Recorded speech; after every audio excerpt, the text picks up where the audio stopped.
Me lembro que, cara, deve ter sido 2007, 2008, saiu um livro do Davenport, chamava Competição Analítica. Eu lembro que na época esse livro foi muito estudado, assim, eu dava aula, lecionava sobre ele, trouxeram para o Brasil a palestra lotada lá na HSM na época, do Davenport, enfim, e ele trazia essa ideia do data-driven, né? De tomar decisões baseadas em dados, numa época em que a gente não tinha inteligência artificial no cotidiano, em que a gente não tinha nuvem, estamos falando de 15 anos atrás, que os dados eram basicamente SQL, sabe? Sim. Bem no hard mesmo.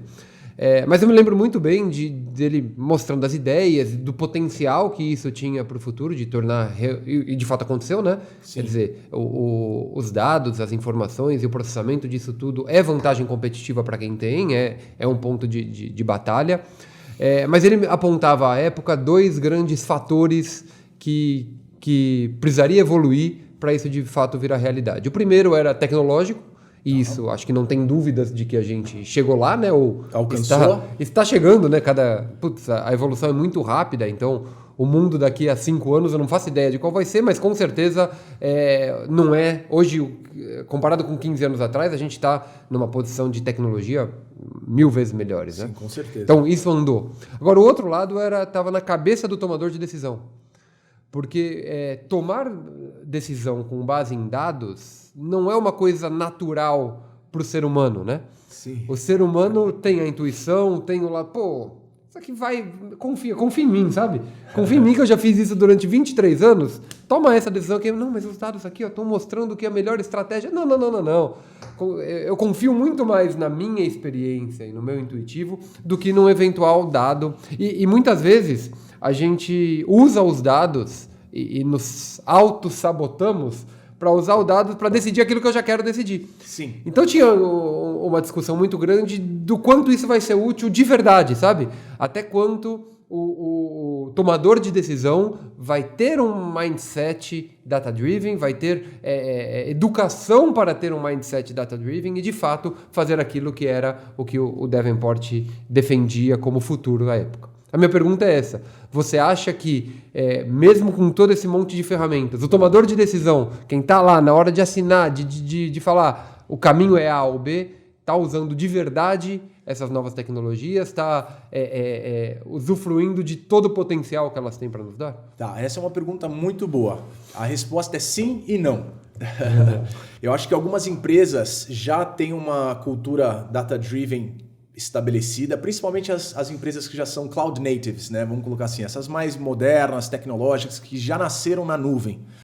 E eu acho que esse pessoal já usa dados como sua principal forma de tomada de decisão e eles são meio que obrigados, não digo obrigado por uma pessoa acima deles ou nada, mas obrigados do ponto de vista de como a empresa cresceu pautada em dados. Então, quando você entra lá dentro, você entra nessa cultura. Então, você acaba que nem olha para a sua intuição para tomada de decisão. Então, já é uma coisa natural.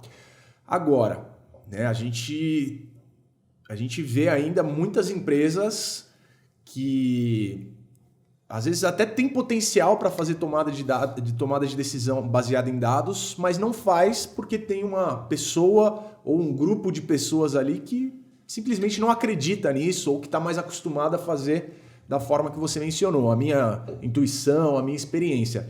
Então eu acho que assim, os dois cenários eles existem hoje em dia.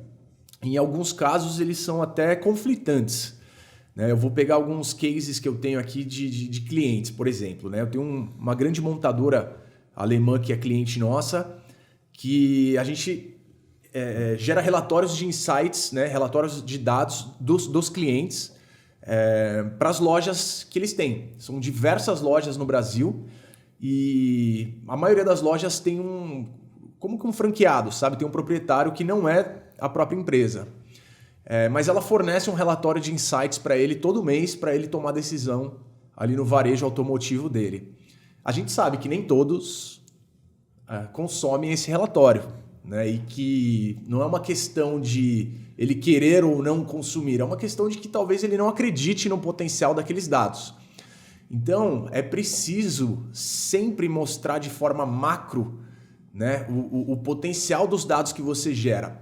E aí, acho que assim, o melhor método é você sempre fazer um método de comparação contínua, né? Que, olha, você pegar o concorrente dele ou pegar uma empresa que ele admira, né? Um case de fora, por exemplo, e trazer para ele e comparar os dados que ele gera versus os dados do concorrente ou da empresa que ele tem como benchmark.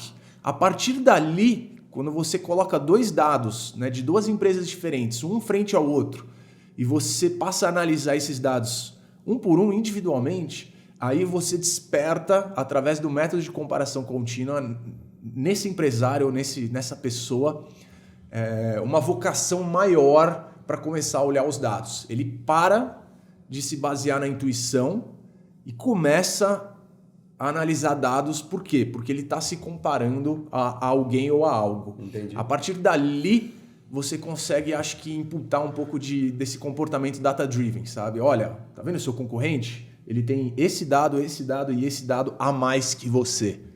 Então, você começa a repensar sua forma de comunicação, sua forma de trabalhar, meio que quase até montando um KPI ali, sabe? Ele tem esse dado aqui a mais que o meu, então como que eu trabalho para superá-lo? Né? Como é que eu trago mais visitantes para minha loja do sexo feminino, por exemplo?